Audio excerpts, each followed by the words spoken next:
President, members, no guests. 8 out of 9. That means 8 lives out of 9. Cats do that, they only have 9 lives. But I think I've got 9 lives. Because I've used up 8. And I'm on my last one. And I have been very careful on my last one. I tended to not do the things I did for the other 8. So if we start off at the beginning, I'm not going to give you all of them because it would take too long. First life was the motorbike smash I had in the 60s. Blood clot on the brain, fractured skull and paralysed shoulder. It's still paralysed, so I can't do much with it. So that was my first life. Nothing worse than waking up in the hospital and trying to pick a glass of water up and your arm doesn't move. So, get over there. So anyway, that's the first one.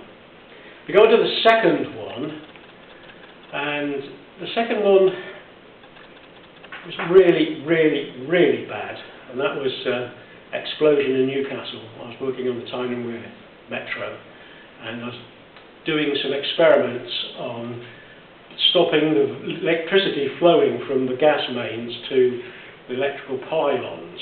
And so what was happening is the metal was coming off the gas mains and going to the pylon.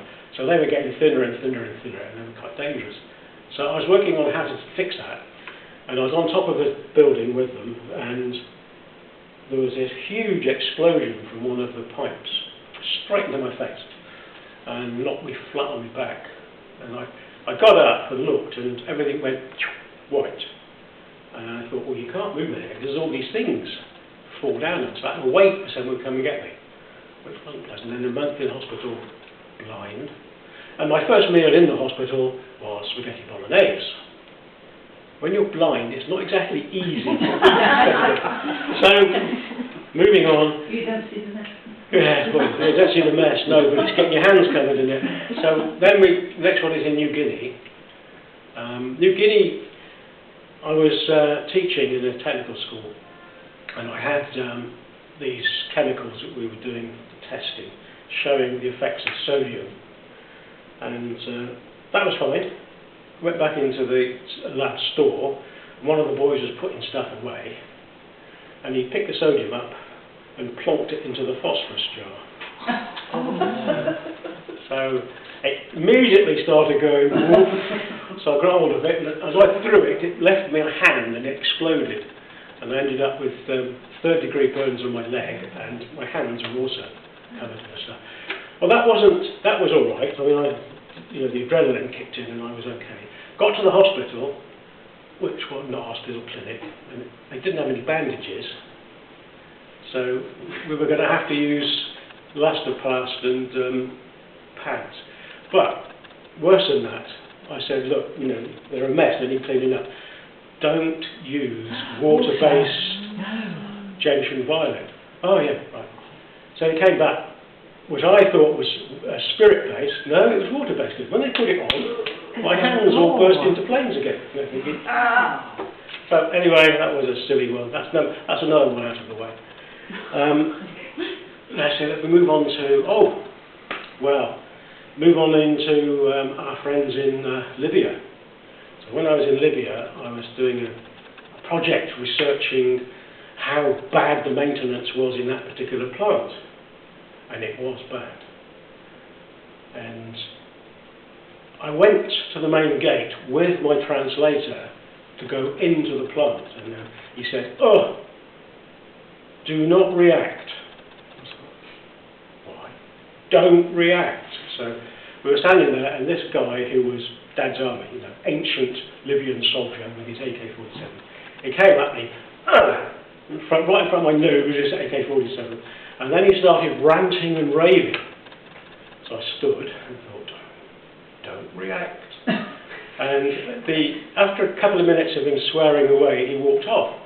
I said, what the hell was that about?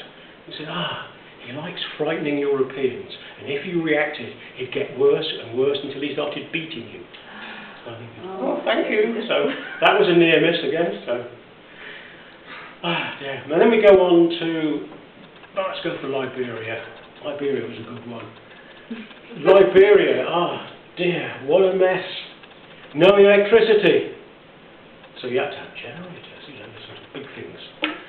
And I was looking at the meters on this generator thinking, it was 3 phases, and one phase was churning out lots of electricity, and the other 2 weren't, and so the thing was all out of balance.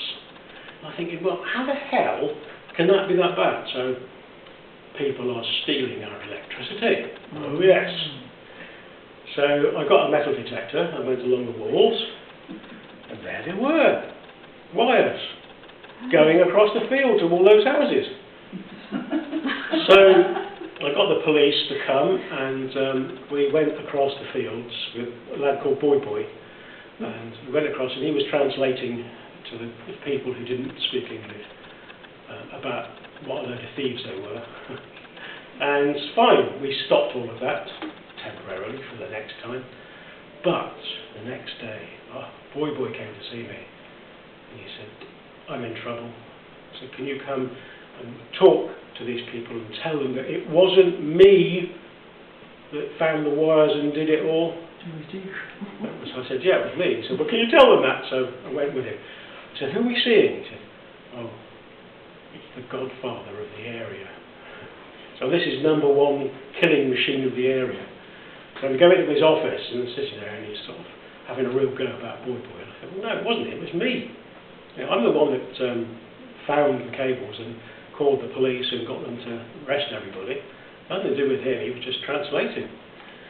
So they were still arguing for quite, well, I was there about half an hour arguing with them. In the end they said, yeah, well, okay, we can see that he didn't do anything, so that's all right then. So they let him off, but he probably would have been bumped off if he'd been found guilty of it. And they decided they weren't going to do anything to me because I was a European, and if they did anything it would be a big problem. Police might actually do something about it. Right, so moving on from there, Nigeria, what a lovely place. We weren't allowed to fly because the maintenance of Nigerian aircraft was very, very low.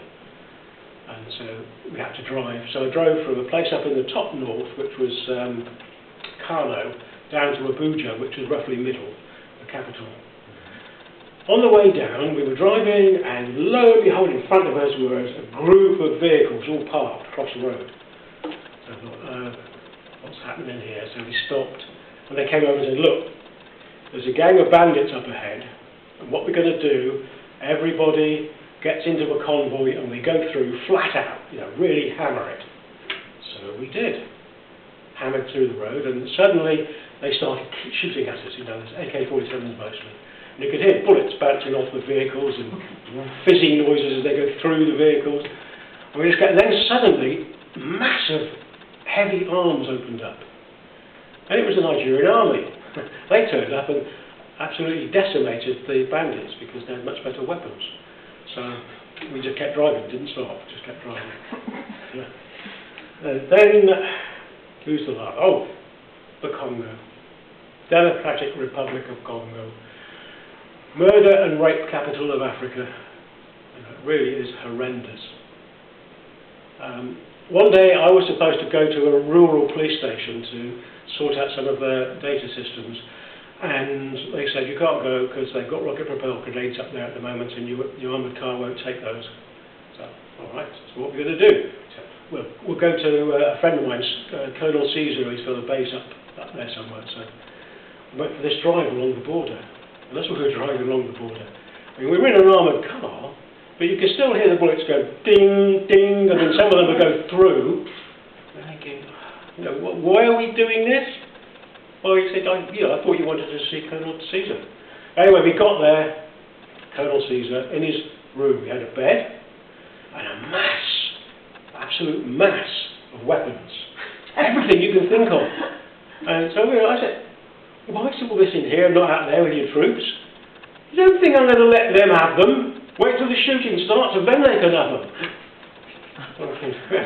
You know, a lot of faith in his soldiers. So that's a situation. I'm on number 9. I'm behaving, and I may survive a bit longer than I thought.